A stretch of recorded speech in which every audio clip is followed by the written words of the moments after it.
Okay, black pieces for today's game. So d4, d5, and my opponent is actually going to be playing a London here. So I'm going to immediately play c5. This is known as a Steinitz Countergambit. If they take, then, eventually we're going to open up the scope for our dark square bishop, and we're eventually going to win this pawn back. I mean, they can try and defend with b4, but you're just going to be overextending far too much, and it's going to be quite uncomfortable to play. I personally prefer to play bishop f5 before playing the move e6, because I like to get my light square bishop out first, but I feel this is just a trivial matter. I'm not entirely sure it matters, but we shall game review after and see what our good friend Stockfish is up to. So yeah, as you can see, the dark square bishop has been opened up. Maybe my opponent is preparing some sort of attack down here on the king side, but I fear my bishop can just drop back, and we're not going to be in too much danger. So I'm not overly scared of g4, so we'll just go ahead and recapture. Now they play c3, which I find to be a bit of an interesting move. My opponent playing like really quickly. I'm not sure they're really putting much thought into anything in which they're doing. I quite like the look of queen b6 here, just because it feels like we set up quite a strong battery, doesn't it, with the bishop and the queen. But also just threatening b2 seems like somewhat of a good idea, especially if my opponent's playing quick. I mean, they might just really quickly develop the light square bishop and prepare castling. But I imagine, they're going to sort of not develop the knight there. Knights can't move sideways. You moron, Max. Okay, they play queen c1. This makes a lot of sense. Keeping guard of said pawn. Now, I like the idea of just sort of developing, just getting castled. But is there anything I'm missing? Like, can we put the knight here for some reason? I don't see it as any real benefit. Like, could we sack the bishop maybe? Like, that looks interesting, doesn't it? But there's nothing in that, unfortunately. So I think we will actually just castle before we play knight to c6. Opponent looks like they are also preparing to get castled. So I'm just going to bring my knight into the centre. Now, where do the rooks want to be? We have a semi-open c-file, so that could be a good idea. But I also think a rook on e8 makes a lot of sense, just because we are somewhat preparing to play e5 with the move knight c6, So we can actually just hop into the centre a little bit more now. Take some more space. Feels like a good idea. Guys, I've got my faithful mug of tea with me. Oh my god, it's just too good to be true. Jesus Christ, I love a good cup of tea. e4 looks reasonable, but then I'm blocking in my light square bishop. Do we have d4, for example? Like, takes. Your bishop is under a lot of threat. I think this might be an idea, but I may actually bring my rook over to this c-file first. Just because if I can put my rook here, this looks somewhat okay, I feel like. I still quite like the idea of pushing. Takes.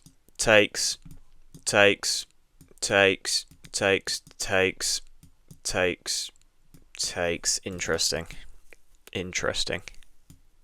So we do kind of need the bishop. Don't just want to rush into this. Yeah, see, this unfortunately is not looking overly appealing anymore, right? I mean, the queen hangs in that line, so. But I think we will still push. If takes and takes, what's the issue, What's the worst that could possibly happen? Worst that could possibly happen, I guess, is that we trade queens pretty swiftly, which isn't ideal, but I think we're going to be just fine. I do think we're going to be just fine, because I anticipate them just completely hanging a bishop. Yeah, well, that's just tremendous news.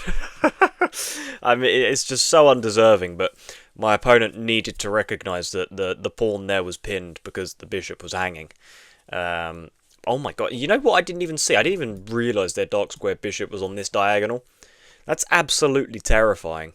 When you're just like so in your own world, you're not focusing on anything, and then boom, sniped by a bishop. It's like, well, that's not ideal. If we go here, the knight can of course just jump forwards, which is a bit uncomfortable. If I just step back, then we have real control over this d5 square to stop this pawn progressing any further, so that could be reasonable. I just really want to sort of be on this diagonal, but it just doesn't work, right? They can just move, and I don't want to get suckered into one move-itis where we're just playing one move and not thinking any further.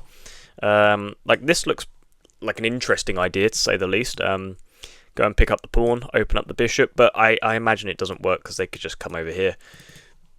So we are just going to drop back and clamp down on this d5 square. Whether it's good or not is, you know, sort of to be determined, but how bad can it really be, you know? How bad can it really be? Okay, they jump in immediately here. Now, I'm not saying this is a blunder, because I'm not entirely sure, but it feels like there is something in this, right? Like taking, for example. If you were to then take, my bishop, of course, guards the rook, so it's not an issue. But I don't feel inherently like we have to take here. You know, like I don't see an issue with just picking up this pawn.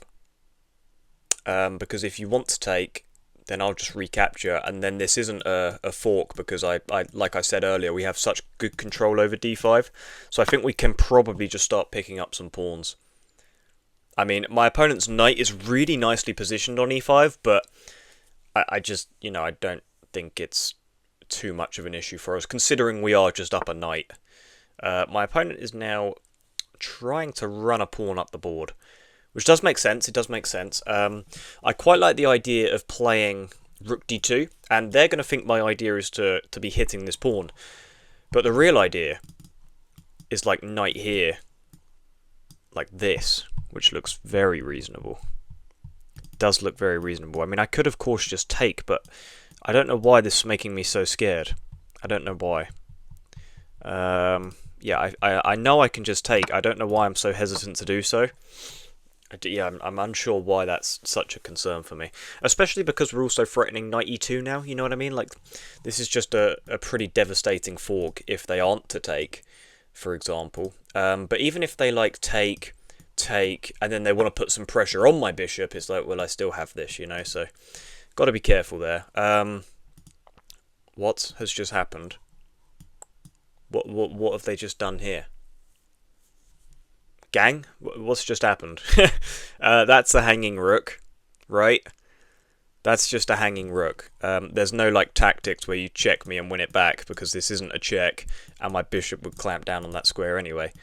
I honestly, I don't know what the idea here is. I might be missing something, but I don't think I am. Like, I'm not seeing it. We're just up 9 points of material when we win the game. Okay, well, like I said, guys, we're going to game review, and I'm going to show you just how crushing this gambit is against the London. Okay, guys, so d4, d5, bishop f4, c5, okay? We're literally just instantly trying to get my opponent out of prep, right? I mean, that's the big thing about the London, is it's the same 7 moves every single game. That's why people love it at such an early level, because you don't have to really remember any theory outside of those 7 moves, right? Like, you're going to push this pawn up to e3, you're going to get this knight out, you're going to play c3, get this knight over here, get the light square bishop out, and then castle. It's the same every single game. So that's why I love this move c5, the Steinitz Countergambit, because though we give up a pawn, it's like, now my opponent is uncomfortable, right? Now they're out of prep, and now, eventually, I'm going to have 2 pawns in the centre of the board. Now, I know bishop f5 is a mistake. I knew this wasn't the candidate move when I played it. The engine wants knight c6 first, or even like knight f6. Either or, it doesn't really matter. But I love just getting my bishop out, getting the knight out, and then playing e6. But I am very well aware this is not proper play here. After they take the pawn, guys, maybe knight f6 is a little bit better. And then you're probably still going to see a move like e3, c3, c4s, that sort of stuff. But let's just say e3 in fitting with the London theme. Knight c6 then, just develop both knights. No, probably knight f3 here actually looks a bit better. Yeah, knight f3 is the best move. And then e6, and you do actually block in your light square bishop, but you just, you know, you go to win this. And obviously if they push here, that's why we put the knight here, right? They can't play b4 now, okay? So in the line I played, bishop f5, they can actually now play a move like this, and I can't easily win it back, right? It takes a little while, but by that point they get stabilised. e3, knight f6, blah, blah, blah, blah, blah, and then I recapture the pawn, right? So already my opponent's uncomfortable. c3, queen b6, queen c1, and then I just short castle, right? So my development is so simple. We're much more active than my opponent. Rook to e8, knight to d2, and then I play e5, kicking this bishop back. And then I believe I played rook c8. Yeah, I played rook c8. The idea here, very simple. When these pawns explode in the centre, my rook faces their queen, and it looks a bit uncomfortable, right? Knight b3, and I believe d4 is in fact a blunder. Yeah, and I did kind of miss this in the game, but it's just because of this. Like, I can't just recapture right away, because obviously then I hang this, right? And this is awful for me. So I did blunder with d4. Fortunately, my opponent didn't see it. Queen c5, c takes on d4, queen trade, I pick up the pawn. They take, obviously the bishop's hanging. And from here it was like pretty routine. I mean, there was nothing too crazy. Really, really simple stuff, right? So definitely recommend you guys playing this against the London, because my word, the London is a serious pain in the backside. So d4, d5, bishop f4, c5. Okay? And if they don't take, let's just say they continue with their London prep. I mean, here you can even just take on d4, but you don't have to right away. You can play a move like knight c6, put some pressure in the centre, say knight f3 for example, and then like bishop g4. I believe this is known as the pin variation, or have I just heard that in a video? No, it's not known as that. I must have just heard that in a video. But it looks very uncomfortable. White still sticks with their prep of the London, and then we can go e6, and the dark square bishop is active, with the light square bishop not being blocked in. So if they don't take, great, okay? It works both ways. Guys, that's a Steinitz counter gambit, okay? If you enjoyed this game, smash a like, subscribe if you're new. Drop me some hate in the comments for playing the move, was it d4 I believe? Yeah, drop some hate for this catastrophic blunder, but drop some love for the win, okay? That's how we roll. Guys, appreciate you watching. Get out of here. Goodbye.